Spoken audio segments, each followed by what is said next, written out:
In October 1097, the greatest Christian army ever assembled stood before the walls of Antioch, a city so vast its fortifications stretched 5 kilometers and climbed a mountain, defended by 400 towers and a garrison that had never fallen to siege. And our silver-armored good knight looked up at those impossible walls, knowing that the next 8 months would break every man who survived them. As Pope Urban's crusade reached the gateway to the Holy Land, this wasn't just another siege.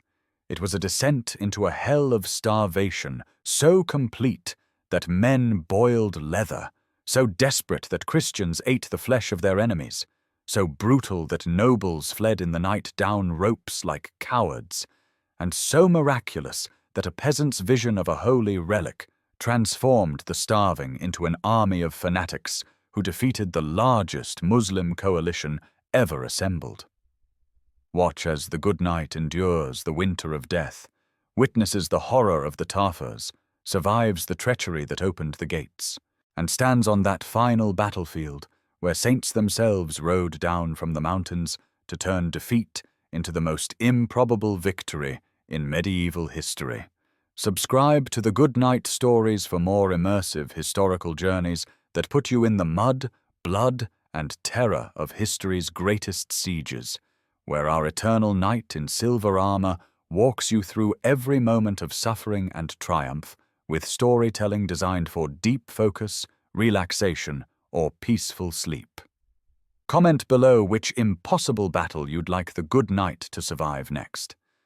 But for now, settle in, relax, and journey back to October 1097, when our knight first saw the walls of Antioch and understood that survival itself would be a miracle. Chapter 1. The Iron Bridge. The good knight had crossed half the known world to reach this place.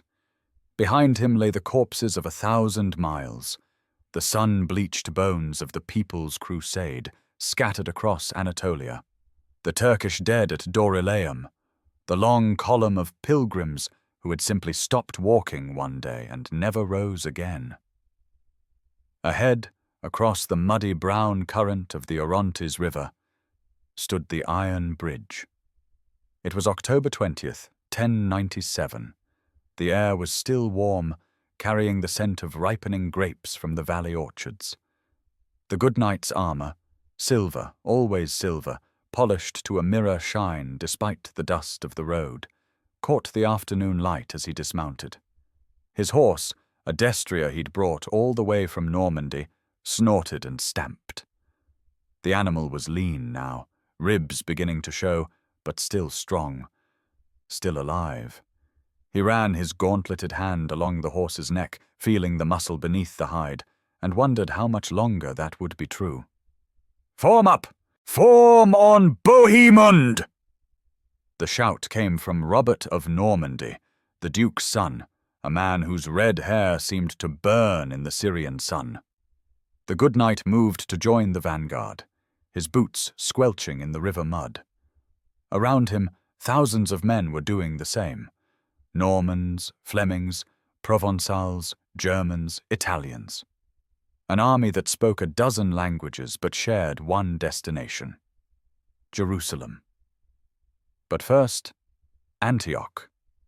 The good knight could see it now, rising beyond the bridge. The city was impossible. That was the only word. The walls stretched from horizon to horizon, climbing the slopes of Mount Silpius until they disappeared into the rocky heights. Towers, hundreds of them, studded the curtain wall like teeth in a giant's jaw. The late afternoon sun turned the stone golden, beautiful, and the good knight felt something cold settle in his stomach. They were supposed to take that? "The bridge is held," someone muttered beside him. The good knight glanced over.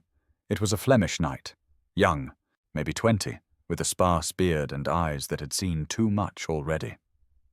"Turks, maybe 200. The good knight nodded.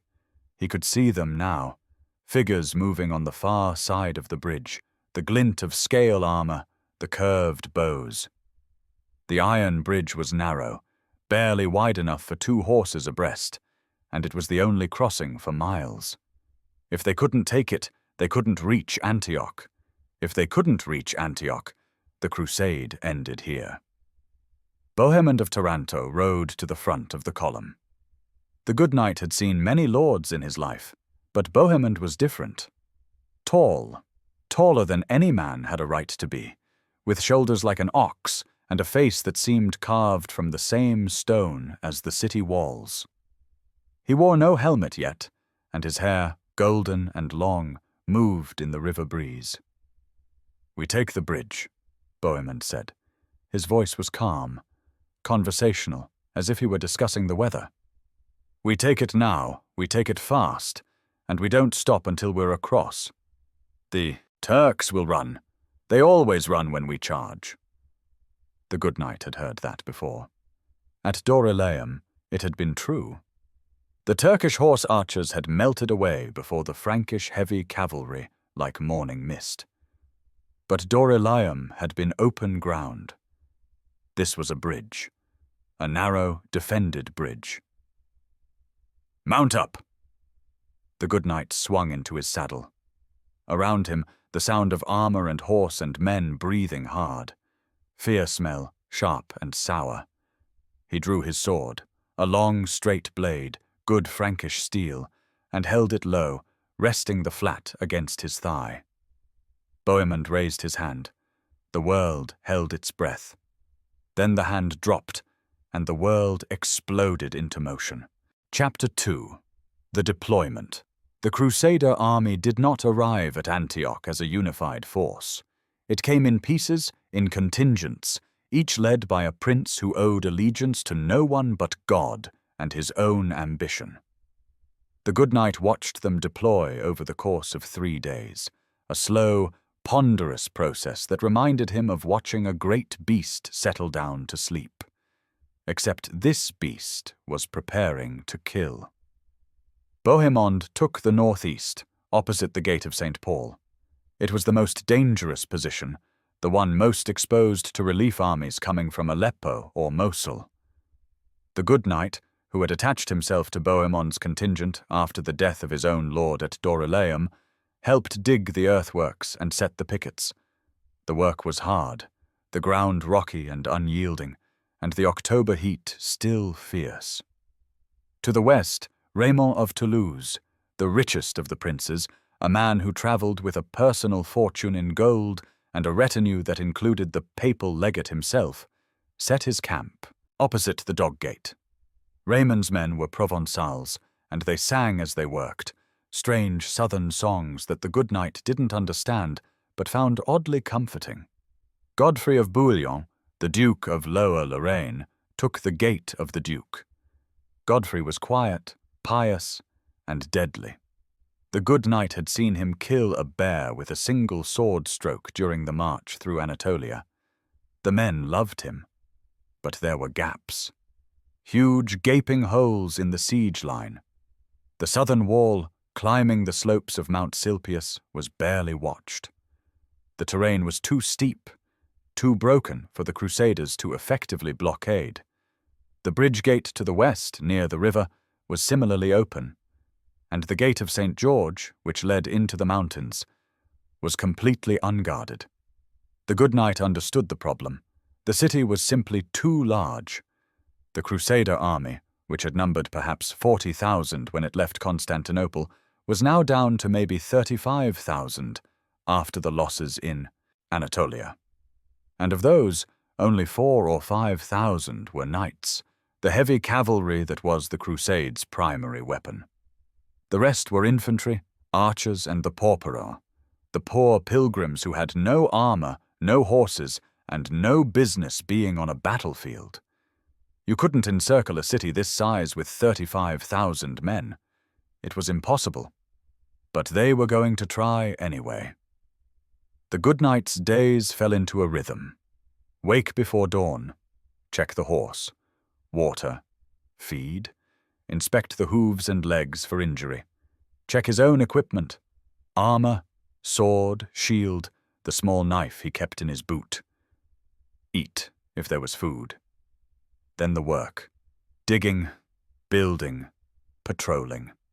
The Turks inside Antioch were not passive. Every few days, the gates would open and a sortie would pour out. Turkish cavalry, fast and deadly, who would hit the Crusader pickets, kill a few men, and vanish back inside before a response could be organized. The good knight was part of the quick reaction force, the knights who stayed mounted and ready to counter these raids. He hated it. The waiting, the sudden explosion of violence, the confusion. In a proper battle, you could see the enemy, understand the field, make decisions. In these skirmishes, you just reacted, and men died for no reason he could see. But the worst part was the plenty. October in the Antiochene plain was a time of harvest. The fields were heavy with grain, the orchards thick with fruit. The Crusaders ate like kings. Grapes, figs, fresh bread, meat from the livestock they slaughtered.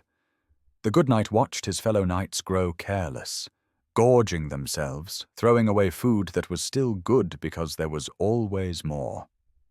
He tried to warn them, tried to suggest that they should ration, should stockpile, should prepare for winter. But no one listened. Why would they? The city would fall in a few weeks. A month at most. Everyone said so. The good knight didn't believe it. He looked at those walls, at the towers, at the citadel, perched on the mountain like a crown, and he knew. This was going to take a long time. Chapter 3. The winter of death. The rain started in late November.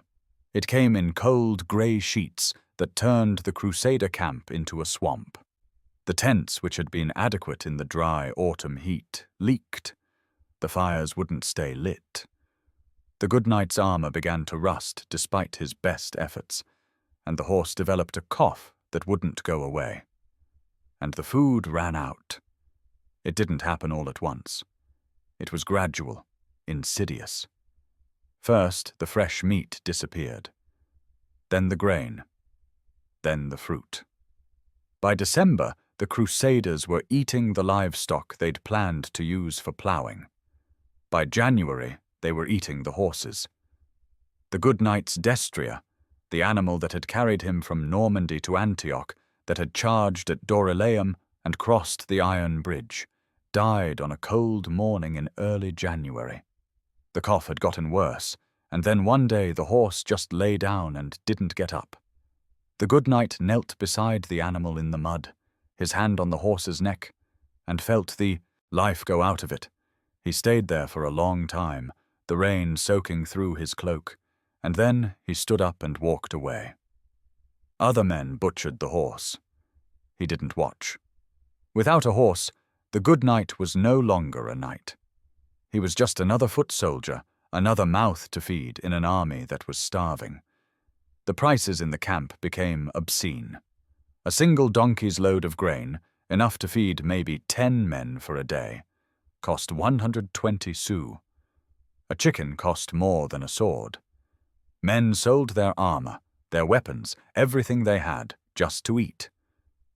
The good knight still had a little money, coins he'd saved from his service before the crusade. He spent it carefully, buying just enough to survive. Bread, when he could find it. Thin soup made from boiled bones. Once a handful of lentils that cost him a week's wages. But the poor, the paupers, had nothing. And they began to die. The good knight saw them every day. Bodies in the mud, too weak to move, waiting for death. Children with distended bellies and empty eyes. Women who had walked 1,000 miles to reach the Holy Land, only to perish within sight of it. The priest said it was God's will. The good knight didn't know what to believe anymore. In February, the army discovered a new food source. The good knight was on patrol near the edge of the camp when he saw the smoke. A cooking fire, which wasn't unusual, but the smell was wrong. It was meat, but not any meat he recognized. Sweet, almost. and sickly. He followed the smell to a cluster of ragged men huddled around a fire. They were paupers, the poorest of the poor, barefoot and filthy, and they were roasting something on a spit. The good knight looked closer. It was a human leg. He stood there, frozen, his mind refusing to process what he was seeing. One of the men looked up, met his eyes, and shrugged. "Turkish," the man said, as if that explained everything. "Dead already. Waste not, want not." The good knight turned and walked away. He made it maybe 20 paces before he vomited into the mud. But he didn't report it, didn't tell anyone. Because what would be the point? The army was starving. Men were dying. And if eating the dead, enemy dead, he told himself, not Christians, not yet, kept a few more people alive, then who was he to judge? The Tafurs, they were called, the poorest of the poor, who had taken vows of poverty so extreme they owned nothing, not even shoes. They marched barefoot through the winter mud, carrying clubs and knives, and they ate the dead. The good knight avoided them after that, but he couldn't avoid the knowledge of what they were doing. It spread through the camp like a disease, whispered in the dark, and the Turks inside Antioch heard the rumors too. The Franks were cannibals, man-eaters, monsters. The good knight wondered if they were wrong. Chapter 4. The Rope Dancers. The desertions started in January. The good knight first heard about them from a Flemish sergeant, a grizzled veteran who had fought in a dozen campaigns before the Crusade. "They're calling them rope dancers," the sergeant said, spitting into the fire. "Sneak out at night, lower themselves down the walls with ropes and run. Cowards." The good knight said nothing. He understood the impulse. Every man in the camp had thought about leaving. The difference was that some men actually did it. The first high-profile desertion was William of Grandmesnil, a Norman lord and a relative of Bohemond himself. His departure was a scandal that rocked the army. If a man of his stature could flee, what did that say about the Crusade? Then Peter the Hermit tried to run. Peter, the charismatic preacher who had inspired thousands to take the cross, whose sermons had moved men to tears, was caught sneaking out of camp in the middle of the night.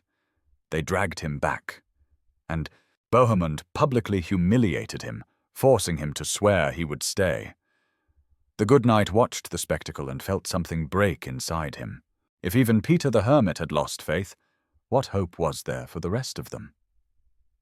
But the worst desertion, the one that would change everything, was Stephen of Blois.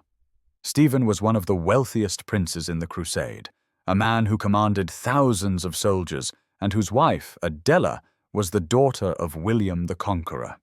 He was also, the good knight had observed, a man who valued his own comfort above all else. In early March, Stephen announced that he was ill and needed to withdraw to the coast to recover. No one believed him, but no one could stop him either. He took his entire contingent, thousands of men, and marched away. The good knight watched them go, a long column disappearing into the hills, and felt the army shrink around him. What he didn't know, what none of them knew, was that Stephen's desertion would have consequences far beyond the loss of his soldiers. Stephen reached the port of Alexandretta and encountered the Byzantine emperor, Alexios Komnenos, who was marching south with a relief army. Stephen told Alexios that the crusade was doomed, that Antioch would never fall, that the army was already destroyed. Alexios believed him, and turned back. When the news reached Antioch weeks later, the Crusaders' rage was incandescent. The Byzantines had abandoned them. The alliance was broken, and the hatred that would eventually lead to the sack of Constantinople in 1200 was born in that moment. But in March 1098, the good knight knew none of this. He only knew that the army was shrinking, that men were dying or fleeing, and that the walls of Antioch stood as strong as ever. Chapter 5. The Battles for Survival. The good knight was no longer a mounted knight, but he could still fight. On the last day of December 1097, Bohemond led a massive foraging expedition south into the Jebel Sumak, the hill country where rumors said there was still food to be found. The good knight went with them, marching on foot, his sword strapped to his back. There were maybe 3,000 men in the column. Knights, infantry, anyone strong enough to walk. They moved fast, covering 20 miles in a day, and reached the village of Al-Bara as the sun was setting. That's when the Turks hit them. The army of Dukak of Damascus came out of the hills like a storm. Thousands of horse archers moving fast, shooting as they rode. The good knight had seen this tactic before, at Dorylaeum, in a dozen skirmishes, but it never got easier. The arrows came in waves, a hissing rain of death. Men fell, screaming, clutching at shafts buried in their chests, their throats, their eyes. The Karsar, good knight, raised his shield and crouched behind it, feeling the impacts shudder through the wood. "Form up! Form a line!" Bohemond's voice, cutting through the chaos. The good knight moved instinctively, joining the other infantry in a ragged shield wall. The knights, those few who still had horses, formed up behind them. And then Robert of Flanders charged. The good knight saw it happen, saw the Flemish count lower his lance and spur his horse forward, saw the handful of knights follow him into the Turkish centre. It was insane. Suicidal. There were maybe 50 Frankish knights against thousands of Turks. But it worked. The Turkish line, not expecting such a desperate, reckless assault, broke. The horse archers scattered, and the Frankish infantry surged forward, screaming, hacking at anything that moved. The good knight found himself in the middle of it, his sword rising and falling, the blade slick with blood. He didn't think, didn't feel, just moved, reacted, survived. When it was over, the Turks were gone, fleeing back into the hills. The Crusaders held the field, but they'd lost the supplies. The wagons they'd brought to carry food back to Antioch were abandoned, the oxen dead or scattered. They marched back empty-handed, and the famine continued. The second battle came in February, and this time the good knight was ready. Ridwan of Aleppo, the Seljuk prince who ruled the great city to the east, marched on Antioch with an army even larger than Dukak's. The Crusader scouts reported 15,000 men, maybe more, and the camp descended into panic. Bohemond called a council of the princes. The good knight, as a common soldier, wasn't present, but he heard the results. Bohemond would command. All the contingents would fight as one, and they would meet Ridwan in the open field, near the lake of Antioch. The good knight marched out with the rest of the army on the morning of February 9th. The sky was grey, the air cold, and his breath misted in front of his face. He carried his sword, his shield, and a spear he'd scavenged from a dead Turk. It wasn't much, but it was enough. Bohemond's plan was simple. He hid the cavalry, what little remained, behind a low hill near the lake. The infantry, including the good knight, formed a line in the open, bait for the Turkish army. Ridwan took the bait. The Turkish horse archers advanced, confident, shooting as they came. The good knight crouched behind his shield, feeling the arrows thud into the wood, and waited. And waited. And then Bohemond's cavalry came over the hill. The charge hit the Turkish flank like a thunderbolt. The horse archers, caught between the lake and the river, had nowhere to run. The Frankish knights crashed into them, lances punching through armor, swords rising and falling, and the Turkish line disintegrated. The good knight and the rest of the infantry surged forward, and the battle became a slaughter. The good knight killed 3 men that day. He remembered each one. The first was a young Turk, maybe 16, who tried to surrender. The good knight's spear took him in the throat before he could speak. The second was an older man, a veteran, who fought hard and died harder. The third was a horse archer who had been unhorsed and was trying to crawl away. The good knight's sword ended that. When it was over, the Crusaders pursued the fleeing Turks all the way to the Iron Bridge. They captured horses, weapons, supplies, enough to ease the famine for a few weeks. But the good knight felt no triumph. He looked at the bodies scattered across the field, at the blood soaking into the mud, and felt only exhaustion. How much longer could this go on? Chapter 6. The Traitor's Bargain. Spring came, and with it, a new terror. The spies brought word in early May. Kerbogha of Mosul was coming. Kerbogha was not like Dukak or Ridwan. He was a true warlord, an Atabeg who commanded the loyalty of dozens of emirs and princes. His army was said to number 50,000 men, the largest Muslim force assembled since the Crusade began, and he was marching on Antioch. The Crusader camp descended into despair. They couldn't take the city. They couldn't defeat Kerbogha. They were trapped, starving, and doomed. But Bohemond had a plan. The good knight didn't know the details at first. No one did, except Bohemond and a few trusted lieutenants. But rumors spread through the camp. Bohemond had made contact with someone inside the city. A traitor. Someone who could open the gates. The good knight didn't believe it. Why would anyone inside Antioch betray their own people?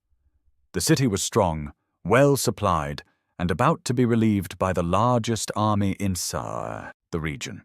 It made no sense, but Bohemond was insistent. He called a council of the princes and made his demand. If he could deliver the city, it would be his. Antioch would belong to Bohemond of Taranto, and no one else. Raymond of Toulouse objected. The city, he argued, should be returned to the Byzantine emperor, as they had all sworn. But the other princes, terrified of Kerbogha, overruled him. Bohemond would have his city, if he could take it. The night of June 2nd, 1098, was warm and moonless. The good knight was part of the assault force, one of maybe 60 men chosen for the initial entry. They gathered in the darkness outside the western wall, near the Tower of the Two Sisters, and waited. Bohemond was there, a giant shadow in the dark. He said nothing, just stood with his hand on his sword, staring up at the wall. And then, impossibly, a rope ladder came down. The good knight stared at it, his mind struggling to process what he was seeing. It was real. The traitor was real. "Climb," Bohemond hissed. The good knight grabbed the ladder and started up. The leather rungs were slick, and the ladder swayed with every movement, but he climbed. Hand over hand, foot over foot, the wall rising above him and the ground falling away below. He reached the top and hauled himself over the parapet. A man was there, a Turk, or maybe an Armenian, the good knight couldn't tell in the dark, who gestured frantically toward a stairway leading down into the city. The good knight descended, his sword drawn, his heart hammering in his chest. Behind him, more men were coming over the wall. Bohemond, Tancred, dozens of others. They moved through the dark streets like ghosts, heading for the nearest gate. The city was asleep, unaware. The good knight felt a strange, dreamlike unreality settle over him. This couldn't be happening. It was too easy.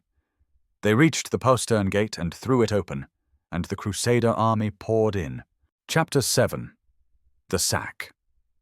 What followed was not a battle. It was a massacre. The good knight moved through the streets of Antioch in a daze, his sword in his hand, blood on his armor. Around him, men were screaming. Crusaders, Turks, civilians, it didn't matter. Everyone was screaming. He saw a Turkish soldier stumble out of a house, half-dressed, and get cut down by a Flemish knight. He saw a woman clutching a child, both of them trampled by a mob of Crusaders. He saw a priest, a Christian priest, Greek or Armenian, begging for mercy before a Norman soldier split his skull. The good knight tried to stop it, tried to pull men away, to restore some kind of order. But it was like trying to stop a flood with his bare hands. The city burned. The Crusaders set fires to drive out the defenders, and the flames spread, consuming whole neighborhoods. The smoke was thick and black, choking, and the heat was intense. The good knight found himself in a narrow alley, surrounded by bodies. He didn't remember how he got there, didn't remember killing anyone, though his sword was wet with blood. He sank down against a wall and closed his eyes.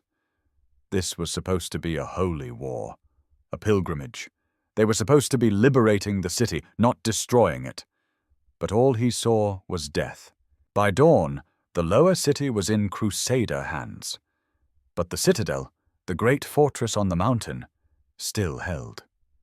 Yaghi-Siyan's son, Shams al-Dawla, had retreated there with the remnants of the garrison, and from that height they could rain arrows and stones down on the streets below. The Crusaders had won, but they hadn't won completely, and Kerbogha was still coming. Chapter 8. The Second Siege. Kerbogha's army arrived on June 7th, just 4 days after the Crusaders took the city. The good knight was on the walls when he saw them. A vast host stretching from horizon to horizon, banners and spears glittering in the sun. 50,000 men, maybe more, and they surrounded Antioch completely. The besiegers were now the besieged. The irony was not lost on the good knight. They had spent 8 months trying to take this city, and now they were trapped inside it, with an enemy army outside and another enemy army in the citadel above. The food situation, which had been bad during the siege, became catastrophic. The city had been stripped bare by Yaghi-Siyan's garrison, and the Crusaders had burned much of what remained during the sack. There was nothing to eat.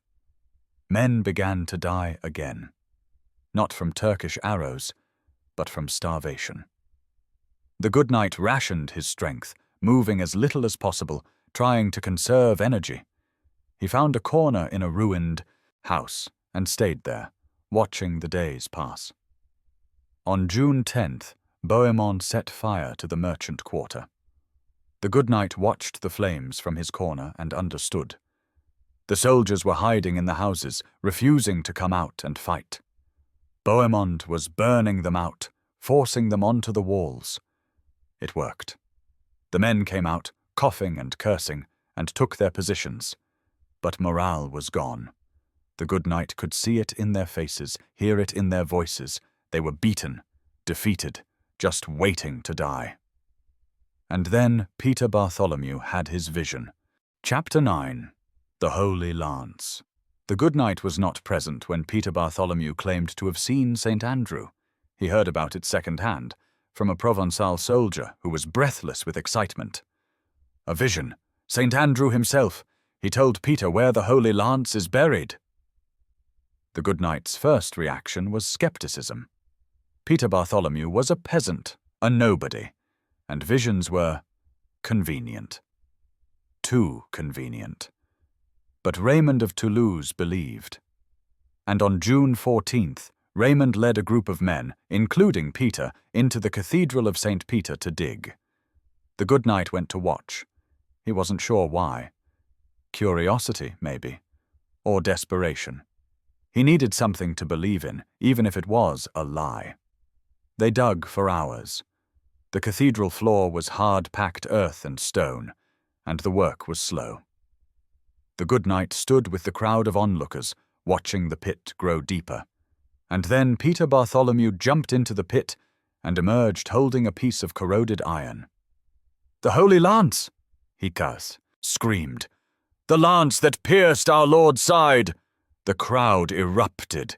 Men fell to their knees, weeping, praying. The good knight stood frozen, staring at the object in Peter's hands. It looked like a spearhead. Old, rusted, unremarkable. But the men around him were transformed. The despair that had hung over the army like a shroud was gone, replaced by a wild, ecstatic fervor. The good knight didn't know what to think. Was it real? Was it a trick? Did it matter? He looked at the faces of the men around him, faces that had been hollow and dead just hours before, now alive with hope, and realized that the truth didn't matter. They believed, and belief was a weapon. Chapter 10. The Battle of Antioch. On the morning of June 28, 1098, the Crusader army marched out of Antioch to face Kerbogha. The good knight was in the 2nd division, marching on foot with the infantry. He carried his sword, his shield, and the spear he'd taken at the Lake of Antioch. He had no armor left. He'd sold it for food weeks ago, just a leather jerkin and a helmet. He was starving, exhausted, barely able to stand. But he marched. The army moved out through the bridge gate in columns, deploying onto the plain. The good knight could see Kerbogha's host arrayed before them, a vast crescent of men and horses and steel. They were outnumbered at least 5 to 1, maybe 10 to 1. It didn't matter. Bishop Adhemar rode at the front of the column, carrying the Holy Lance. The sight of it, that rusted piece of iron held high like a banner, sent a shiver through the ranks. The good knight felt it too, a strange electric energy, like the air before a thunderstorm. Kerbogha's Lieutenant Wahhab ibn Mahmud urged his lord to attack the Crusaders while they were still deploying, to hit them before they could form up. But Kerbogha refused. He wanted to destroy them completely, to crush them in a single, overwhelming blow. It was a mistake. The Crusaders formed their lines. The good knight found himself in the center, surrounded by men he didn't know. Provençals, Normans, Germans, all of them gaunt and ragged and burning with a fever that had nothing to do with disease. And then the charge began. The good knight didn't remember much of the battle afterward. It was a blur of motion and sound and pain. He remembered running, his legs screaming in protest, his lungs burning. He remembered the impact as the two armies collided, the shock of it traveling up his arm as his spear punched into a Turkish soldier's chest. He remembered killing, again and again. His spear broke, and he drew his sword. The blade rose and fell, and men died. And then, impossibly, the Turkish line began to break. The good knight saw it happen. Saw the emirs on the left wing, Dukak of Damascus, Sokman ibn Ortok, turn and ride away, abandoning Kerbogha. Saw the panic spread through the Turkish ranks like wildfire. And then he saw the ghost army.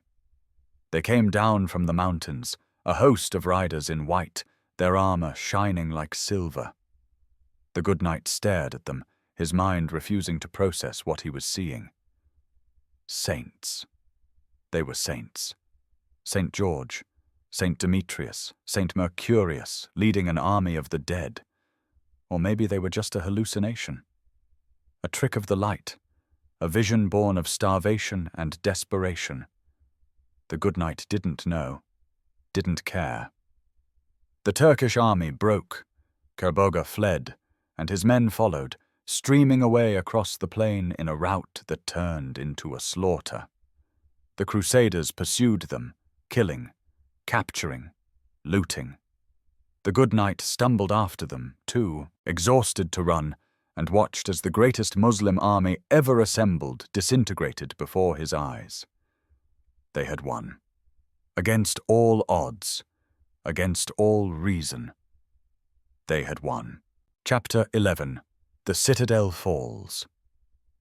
The garrison in the citadel, seeing Kerbogha's army destroyed, surrendered the next day. The good knight was there when they came down from the mountain, a ragged column of Turks who laid down their weapons and begged for mercy. Bohemond granted it. Mostly. Some of the garrison were killed, but most were allowed to leave, to walk away into the hills and disappear. The good knight watched them go and felt nothing. He was too tired to feel anything. Chapter 12. The Aftermath. The Crusader army remained in Antioch for months after the battle. The good knight spent that time recovering. Slowly, painfully, his strength returned. Food became available again. Kerbogha's abandoned camp had been full of supplies, and the famine ended. But the army did not march. The princes were fighting. Bohemond claimed Antioch as his own, refusing to hand it over to the Byzantines. Raymond of Toulouse, clutching the Holy Lance, argued that they should continue to Jerusalem immediately. The other princes wavered, uncertain, exhausted. And then the plague came. It started in July, a fever that spread through the camp like fire. Men who had survived the siege, the famine, the battles, died in their tents, burning up from the inside. Bishop Adhemar was one of them. The good knight heard the news and felt something break inside him. Adhemar had been the moral center of the crusade, the one man who could keep the princes in line. Without him, the army was just a mob of armed pilgrims with no direction. The good knight sat in his corner of the ruined house and stared at the wall. He had survived. He had seen the impossible happen, the fall of Antioch, the defeat of Kerbogha, the vision of the saints on the battlefield. But he had also seen the worst of humanity, the cannibalism, the desertion, the massacre of innocents in the streets. He had entered the crusade believing in the righteousness of the cause, in the nobility of the quest. He left Antioch believing in nothing but survival. Epilogue. The road south. In January 1099, the crusade finally resumed. The good knight marched with them, heading south toward Jerusalem. He had a new horse, a scrawny, half-starved animal he'd bought from a Provençal knight, and a new spear. His armor was still gone, but he'd found a mail shirt that almost fit. He didn't speak much anymore, didn't make friends, just marched, day after day, following the column south. They reached Ma'ara in December 1098, and the horrors of Antioch repeated themselves. The famine, the cannibalism, the Tafurs roasting human flesh in the streets. The good knight watched it happen and felt nothing. He had been broken at Antioch, shattered, and the pieces that remained were sharp and cold and hard. But he was still alive, and he would keep marching, because that's what survivors did. The road to Jerusalem stretched ahead, long and bloody. The good knight rode toward it, his silver armor, polished once more, gleaming in the Syrian sun, catching the light. He had survived the Siege of Antioch, the winter of death, the battle of the saints. He would survive whatever came next, because he always did. Our good knight will return. Subscribe for more.